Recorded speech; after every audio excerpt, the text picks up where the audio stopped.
Assalamualaikum warahmatullahi wabarakatuh. Sebelumnya, perkenalkan nama saya Wina Safira dengan nomor MPM 2012110019. Di sini kami akan mempresentasikan hasil kerja dari kelompok kami yang akan membahas materi dengan judul Manajemen Informasi dan Database. Tugas ini merupakan tugas dari mata kuliah Sistem Informasi Manajemen dengan dosen pengampu Bapak Indra Eskom MTI. Adapun anggota dari kelompok kami, yang pertama ada Khairul Ade Wirawan, selanjutnya ada Imade Darmasayuda, Cantika Putri, dan yang terakhir saya sendiri, Wina Safira. Adapun pengetahuan yang diperoleh pada materi pembahasan kali ini. Yang pertama, masalah yang terjadi dalam pengelolaan data secara tradisional dan bagaimana sistem manajemen database dapat mengatasinya. Yang kedua, kemampuan-kemampuan utama yang dimiliki oleh SMDB dan mengapa database relasional begitu kuat. Yang ketiga, beberapa prinsip penting dalam menyusun database.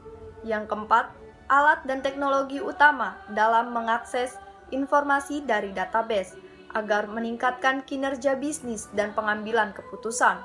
Yang kelima, pentingnya kebijakan informasi, administrasi data, dan jaminan kualitas data dalam pengelolaan data perusahaan. Mengelola data dalam sebuah lingkungan file bisnis tradisional. Sistem informasi yang efektif yaitu yang memberikan informasi yang akurat dan tepat dalam waktu yang relevan kepada pengguna jika digunakan sesuai jenis pekerjaan dan sesuai keputusan yang diperlukan. Sistem komputer dibagi menjadi dua, yaitu bit dan byte. Bit sendiri merupakan satuan terkecil dalam sistem penyimpanan komputer, sedangkan byte merupakan terdiri dari beberapa bit. Bit sendiri dibagi menjadi dua, yaitu file dan record. File merupakan atribut yang dimiliki suatu tabel sebagai tempat atau kolom untuk mengisikan nama-nama atau data. Sedangkan record merupakan isian data yang dimiliki oleh tabel yang sangat lengkap dan biasanya dihitung dalam satuan baris. Sedangkan byte juga dibagi menjadi dua, yaitu file dan database. File sendiri merupakan kesatuan dari data dan record file dengan sistem pengelolaannya, sedangkan database merupakan suatu kumpulan informasi yang disimpan dalam perangkat komputer. Ada beberapa masalah dalam manajemen data tradisional. Yang pertama, redundansi data dan inkonsistensi data. Yang kedua, ketergantungan data pada program tertentu. Yang ketiga, kurangnya keluasan. Yang keempat, keamanan data kurang. Dan yang kelima, kurang dalam pengetahuan bersama data dan ketersediaan data. SMDB mengatasi masalah dalam manajemen data tradisional. Sebuah sistem manajemen database atau DBMS memecahkan masalah ini dengan membuat sentralisasi data dan pengelolaan data sehingga perusahaan memiliki sumber daya tunggal yang konsisten untuk semua kebutuhan data mereka. Kemampuan utama dari DBMS untuk meningkatkan kinerja bisnis. Database meningkatkan sistem atau disebut DBMS, disingkat SMDB, adalah suatu sistem atau perangkat lunak yang dirancang untuk mengelola suatu bisnis data dan menjalankan operasi terhadap data yang diminta banyak pengguna. Ada beberapa kemampuan utama data SMDB. Satu, yaitu data definition. Yang kedua, data dictionary. Yang ketiga, data manipulation language. Kekuatan database relasional. Saat ini database relasional adalah metode utama dalam pengorganisasian dan pemeliharaan data sebab sangat luas dan aksesibel. Prinsip utama perancangan database. Ada beberapa prinsip utama, yaitu rancangan database terdiri dari rancangan fisik dan logika. Yang kedua, rancangan yang baik tidak akan memiliki relasi banyak ke banyak. Yang ketiga, semua atribut suatu tabel hanya diterapkan pada tabel tersebut.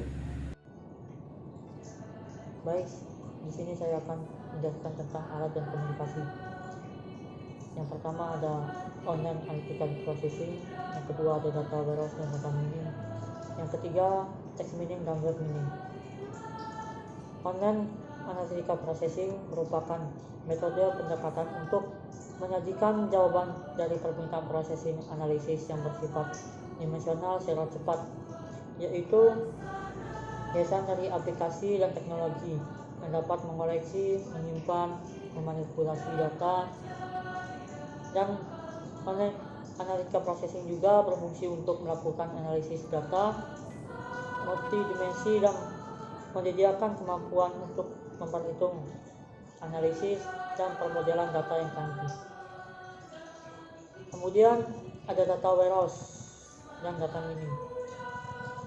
Data warehouse merupakan data yang berorientasi subjek terintegrasi, memiliki dimensi waktu untuk merupakan koleksi tetap yang digunakan dalam mendukung proses pengambilan keputusan. Sedangkan data mining muncul setelah mengalami data penumpukan yang telah dikumpulkan selama beberapa waktu, misalnya data pembelian, penjualan, nasabah, transaksi, dan lain sebagainya. Kemudian ada text mining. Text mining ini merupakan penerapan konsep dan teknik data mining untuk mencari pola dalam teks tersebut, yaitu proses menganalisis teks guna untuk mencarikan suatu informasi yang sangat bermanfaat. Kemudian ada web mining. Web mining ini adalah ekstraksi pola-pola penting dan bermanfaat namun bersifat secara implisit pada kumpulan data yang relatif besar pada layanan web.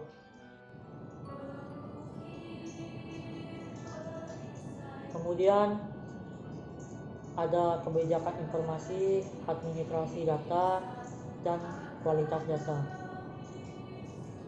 Data yang tidak akurat atau tidak lengkap, tidak konsisten, memecahkan masalah operasional dan keuangan yang serius untuk bisnis. Mengapa? Karena dapat menetapkan ketika tidak keakuratan dalam harga produk, rekening nasabah, dan data persediaan, serta menghasilkan keputusan yang tidak akurat tentang tindakan yang harus diambil oleh perusahaan. Nah, itulah dia materi yang telah kami sampaikan. Mohon maaf apabila banyak kesalahan. Semoga apa yang telah kami berikan dapat bermanfaat bagi kita semua. Sekian dari kelompok kami. Wassalamualaikum warahmatullahi wabarakatuh.